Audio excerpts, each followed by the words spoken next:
Hi, folks. Today I wanted to talk about Saudi Arabia and the current conflict in the Middle East and Iran's renewed attacks against Gulf states, including the UAE, including Qatar, including Saudi Arabia, and others. I think the main question I want to ask as someone who's, an observer of the region, as someone who is basically, examining what's happening, why it's happening, and how everyone is responding, I just don't really think the Saudis have a plan. I think the Saudis' plan was initially to hope that, the US and Israel were going to basically destroy the IRGC, destroy the Iranian regime in a few weeks. When that didn't happen and they realized, there is potentially, a prolonged conflict that could actually come with serious consequences, in terms of the economy, in terms of pretty much disrupting maritime traffic in through the Strait of Hormuz, which has a massive impact on the economy of not only the Gulf but globally as well. I think the Saudis decided this was just too much for them to take and essentially thought, you know what, we're going to actually just try to appease Tehran, try to appease the IRGC.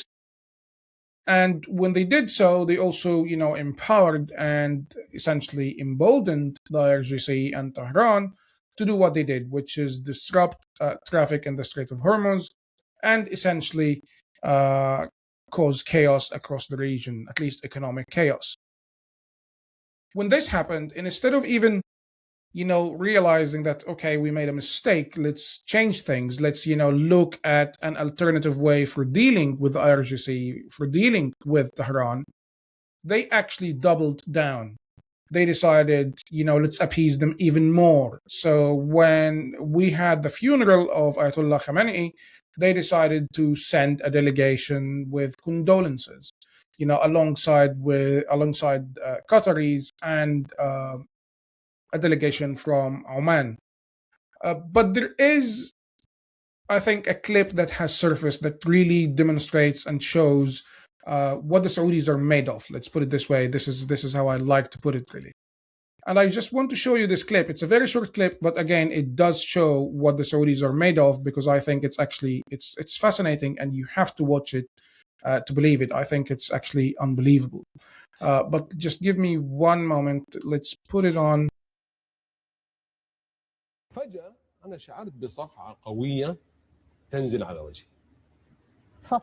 صفعة قوية. ضربك يعني؟ كف يعني. أي. نعم.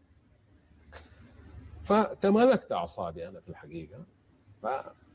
فعاد السؤال مرة ثانية. هذا إيش هو رتبته؟ مين هو يعني اللي جالس؟ هو من الحرس الثوري، أعتقد قائدهم في المطار. هم موجودين في كل مكان في طبعا. أيوه. في كل مكان. لما ضربك إيش سويت؟ فأنا ما سويت شيء، تمالكت أعصابي. عندنا تعليمات إحنا إنه ما نستفز اللي أمامك إذا كان غاضب، لا تستفزه زيادة، فصبر. فرجع عاد السؤال مرة ثانية، فأنا أصريت على نفس الجواب. وتوالت الصفعات. أوف. نعم. تقريبا 3 أو 4 صفعات. وأنا ومتمالك أعصابك. أنا متمالك أعصابي جدا.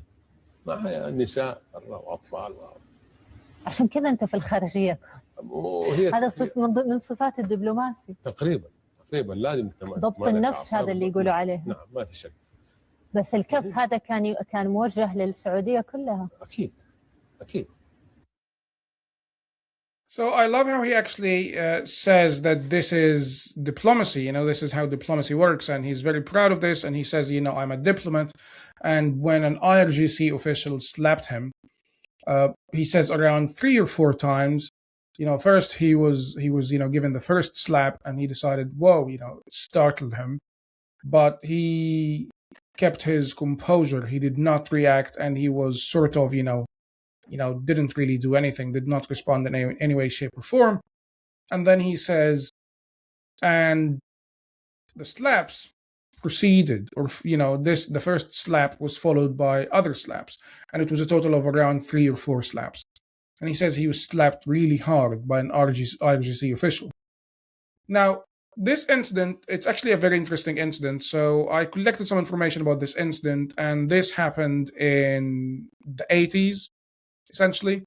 It happened when we saw, there was some tensions around, it was specifically around 1987, and tensions escalated during the Hajj, which is the pilgrimage in Saudi Arabia, when Iranian pilgrims and protesters, rioted essentially, and there were hundreds of deaths, mostly blamed on Saudi security, mostly. So this is what happened. He was a Saudi diplomat. This man was a Saudi diplomat, and he basically arrived. His name is Rida Abdel Mohsen Al Nuzha, and he arrived in Iran because he was part of the Saudi diplomatic mission in Iran. And he was slapped repeatedly. And then he's asked, okay, so you were slapped about 3 or 4 times, but these slaps were not just on your face. This was actually a slap to Saudi Arabia as a country. You don't slap a diplomat like this and expect no response whatsoever from Saudi Arabia. And I think it's an example that shows you really how history repeats itself. I mean, this is unbelievable. The fact that Saudi Arabia, the country that claims it leads the Muslim world, the country that claims it leads the Middle East, the country that claims it leads the Arab world is really fascinating. And we see that Saudi Arabia is essentially a toothless paper tiger. They often claim, we've got a very strong air force, we've got, the latest military kit and military hardware from America, which admittedly they do. But it's not only about the hardware, it's not only about the kit, it's actually about having the political will and having the stamina and the appetite to take risks, to confront your enemy, which is humiliating you, which they apparently do not have at all. If you look at Saudi Arabia's modern history, since Saudi Arabia was founded, you're going to actually see that Saudi Arabia has never been in a real war, in a real conflict. And I think that's largely the reason behind why they are taking a completely non-confrontational approach. Although they're actually very confrontational when it comes to, poor Arab countries. So they're very confrontational when it comes to Yemen. They're very confrontational even when it comes to neighbors who were partners like the UAE, although obviously the UAE is not a poor country, it's a very strong and wealthy and capable country, but they do tend to think we can bash and attack and, have a confrontation with Arab countries, but not with the countries that have actually been attacking us, the countries that have been launching ballistic missiles and drones at us. So essentially, Saudi Arabia is this kind of guy who acts all tough when he's around people who are, much younger or much weaker or much poorer than he is.